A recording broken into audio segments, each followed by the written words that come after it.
Luister mooi, Brittanje sit met 'n probleem. Sy manne en vroue wil nie opgeroep word vir 'n derde wêreldoorlog nie.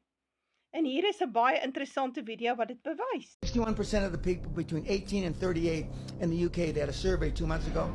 If Putin invaded the UK, would you fight? 61% said no.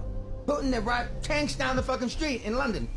61% said no. Of men that are there? 18 to 38, which supposedly is the prime fighting age. Crazy. So, wat maak jy as jou volk, daai mannekrag wat jy het, nie bereid is om te gaan veg in 'n oorlog wat jy fabriseer nie? Jy wil hierdie oorlog hê teen Rusland, want dit gaan daaroor dat Rusland se bronne moet gesteel word. Rusland moet gebalkaniseer word, hy moet in kleiner dele opgedeel word, hy moet puppet governments kry, en dan stoot hulle hierdie multi-miljoen dollar companies in, wat die plek leeg steel. En die gewone mense, vir wie se land dit is, hulle bly arm. Reg, soos hier in Suid-Afrika. Reg. So, nou hoe doen jy dan? Ek meen, jy het nou 'n probleem. Die manne wil nie veg nie. Jy fabriseer 'n oorlog en hulle sit vir jou so en kyk. Wel, dan maak jy maar soos wat die FSA gemaak het. Jy maak 'n 9/11 of jy maak 'n Pearl Harbor. En in die proses kry jy die mense opgesweep. Wat het nou in 9/11 gebeur? Wel, interessant, met 9/11 het 2 vliegtuie in 2 geboue ingevlieg, sê hulle, maar 3 geboue het ineengestort. En daai enetjie wat die Pentagon getref het, hy het so gedisintegreer, hulle kon niks optel nie eens 'n engine nie. Jy sien, daar's baie leuns. En dit sweep die populasie op. Die mense raak opgewonde, hulle is patrioties, hulle voel dis 'n aanval op hulle self. Baie mense is dood in die proses. Die regering het dit toegelaat. Die CIA het dit toegelaat. Want hulle grootste alliansievennoot, die Mossad, hulle mag nie spaai op die Mossad nie. Die Mossad mag spaai op die CIA, maar die CIA mag nie spaai op die Mossad nie, nou? Nou ja, so as jy nou sulke vennoote het, wel dan het jy 'n probleem, en dan kry jy sulke 9/11's. Soos wat ons ook die 7 Oktobers gekry het. Onthou julle die storie van 2023? Onthou julle dit? In Pearl Harbor het ons dieselfde ding gehad. Die VSA het geweet, die Japaneese gaan aanval, want hulle het die Japaneese in 'n hoek gedruk. So, die Japaneese het toe aangeval, VSA het geweet daarvan, hulle het stil gebly, daai hele hawe van hulle is stikkend geskiet en opgeblaas, paar duisend ouens is dood, dis 'n lelike storie, mense het seer gekry, dood, en toe sê hulle, ja, weet jy wat, kyk nou wat het nou daar gebeur, ons is in die oorlog ingetrek, en nou moet ons gaan veg, en toe roep hulle die manne op. Dit is wat jy doen. So, Brittanje gaan dieselfde doen, as wat die VSA gedoen het, en wat die Jode op 'n baie gereelde basis doen, en dit is wat ons noem hierdie gewone false flag of valse vlag aanvalle. Nou, interessant, op TikTok, op 'n stadium kon jy nie die woord false flag gebruik nie. Ek weet nie of mense dit nou kan gebruik nie, anders word jy goed geskrap. Nou ja, so, daar moet iets gebeur, iets soos 'n groot terreuraanval, om die Britse populasie te motiveer om oor te gaan tot 'n draafstelsel dat hulle bereid is om te gaan veg vir die moederland. Nou ja, Siener praat van hierdie storie, so ek gaan nou daarop uitbrei.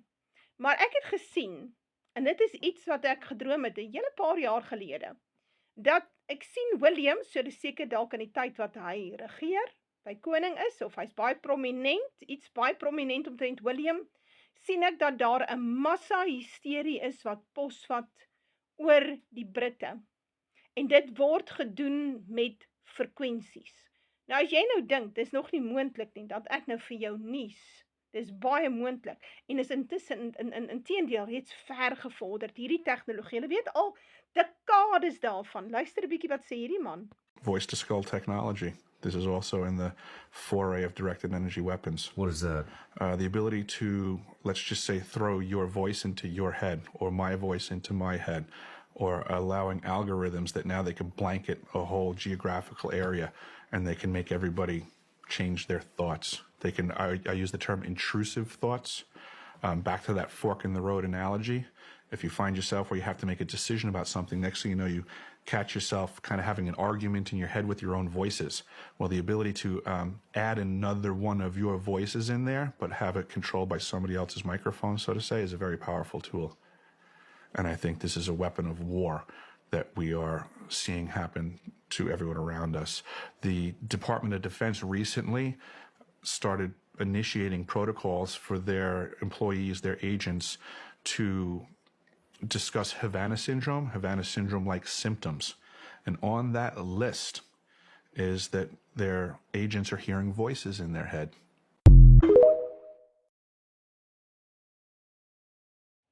So jy kan deesdae maklik hierdie ding van massa-hysterie doen. Hulle noem dit cognitive warfare. Is baie ver gevorderd al. Ek het so 'n stukkie daaroor hier op die einde van die video. So luister mooi en op die einde van die video verduidelik hulle mooi vir jou hoe werk cognitive warfare.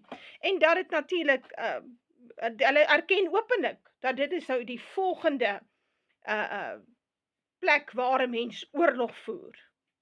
So mense mal te maak. Dis waaroor dit gaan. Dis interessant. Nou, Siener praat van 'n terreuraanval wat kom vir die Koningshuis van Brittanje.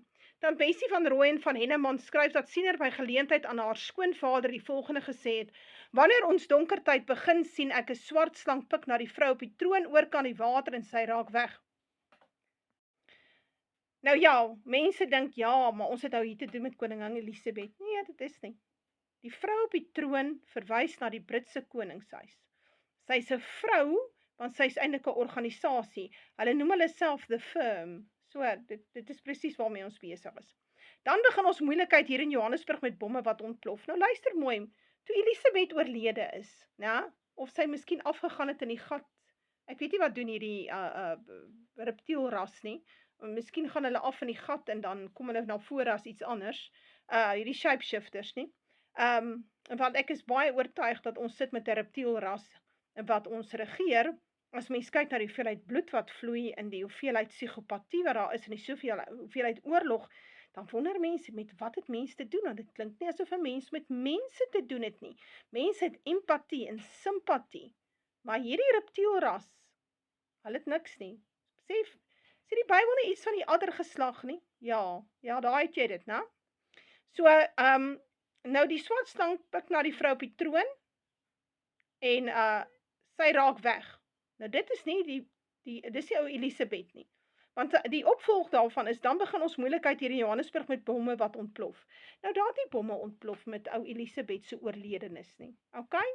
Of waar sy ook al heen is nie. Dit doen met die Britse koningshuis en ek het dit pertinent gesien. Vader het dit vir my by herhaling gewys. Hy het vir my ook gewys, ek is in die moeilikheid omdat ek daaroor praat, omdat ek die waarskuwing gee.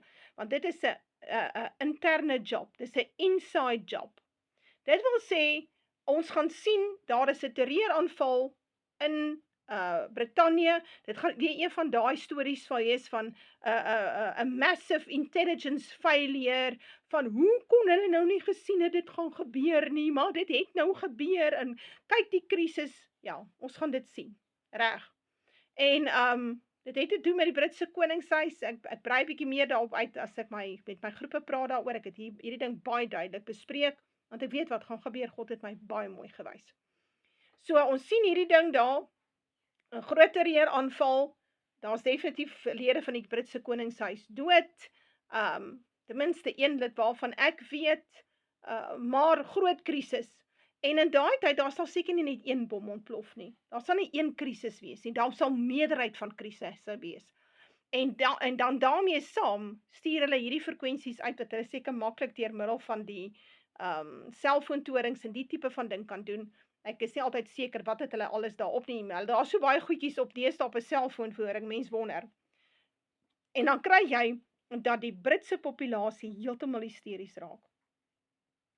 En dan sal hulle oorgaan na hierdie fase van ons is bedreig, ons is in groot gevaar, ons moet nou plan sien, ons moet nou opleiding kry, ons moet nou al hierdie dinge doen.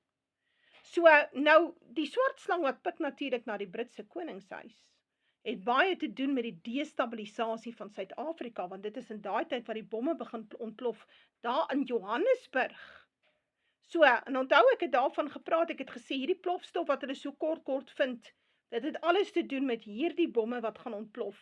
En ek glo nie net in in Johannesburg nie, heel moontlik daar iewers in Natal ook. So ons gaan dit sien. Nou sê die verdere deel van hierdie visioen is dan as volg.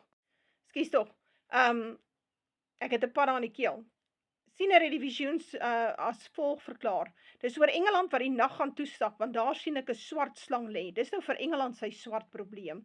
Dit wys op hongersnood en burgeroorlog. Die slang rol hom op, die swartes en die gekleurdes gaan vestig hulle in Engeland, en dan begin al Engeland se probleme en sy ondergang.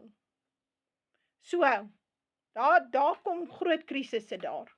En dit is wanneer ons gaan sien dat hulle ook die cognitive warfare gebruik op die Britte om hulle vreesbevange te maak, sodat hulle bereid is om die wapen op te neem. Nou ja, kom ons kyk maar hoe speel hy uit, maar ek dink nie dis meer baie lank in die toekoms nie, want hulle wil eintlik hier teen 2027 'n derde wêreldoorlog hê wat in Europa is. Dan moet hy reeds uitgespeel het al of ver gevorderd is in die Midde-Ooste. I want to talk about this article, and I'm going to read excerpts of it. It's Behind NATO's Cognitive Warfare, Battle for Your Brain, waged by Western military. I consider this to be now one of the most pressing and important topics that one can discuss today.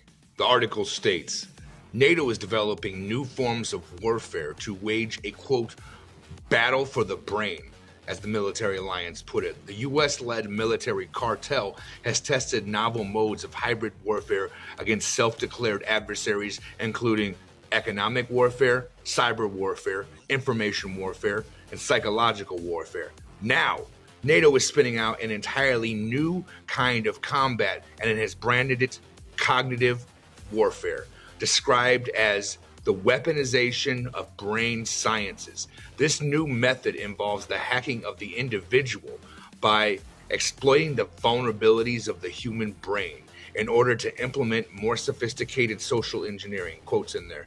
This is an article by Ben Norton.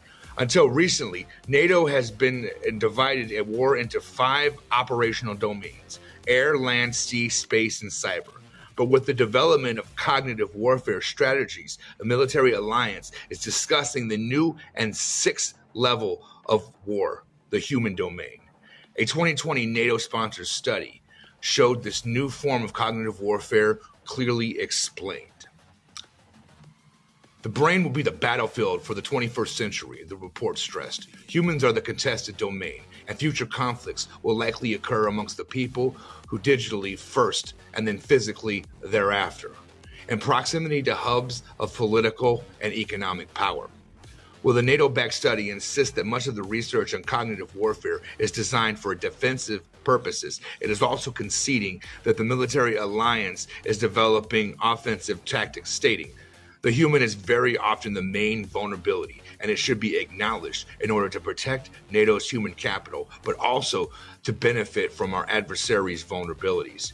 In a chilling disclosure, get ready for this, guys. In a chilling disclosure, the report explicitly said that the object of cognitive warfare is to harm societies and not only the military, but it's weaponizing every single aspect of our society.